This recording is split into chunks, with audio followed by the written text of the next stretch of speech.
બની શકે? ઘરે મહાલક્ષ્મી બેઠી હોય ને ઈ. બાકી લુગડા ધોવા આપ્યા ને એમાંલી 500 નોટ ભૂલની ખિસ્સામાં રહી ગઈ તો ધોતી ધોતી હેરવી લેતી હોય, ત્યાં કાંઈ બીજાનું પોષણ ન થાય, ભક્ષણ થાય. આપણે ક્યાંય ખિસ્સામાં પૈસા હતા ને એ એમને ન ખબર હોય, એ તો ધોકાવાઈ ગયા હોય. એટલે અમી ધોકાવાઈ ગયા એનું કાંઈ નહીં.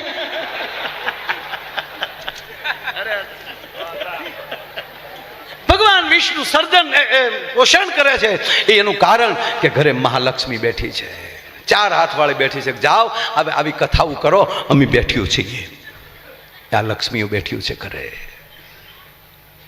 મગર ઘરેથી એટલું થઈ જાય કે એવું આપણે નથી કરવું, એટલે ટાટર પડી જાય. હો હાવ.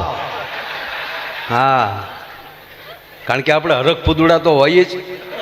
બાપુ તમને આવી ન ખબર હોય, એ અમારી સંસાર કી બાત હૈ.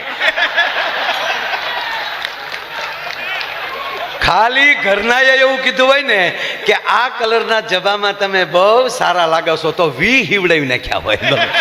અત્યારે તો અમે એડવાન્સ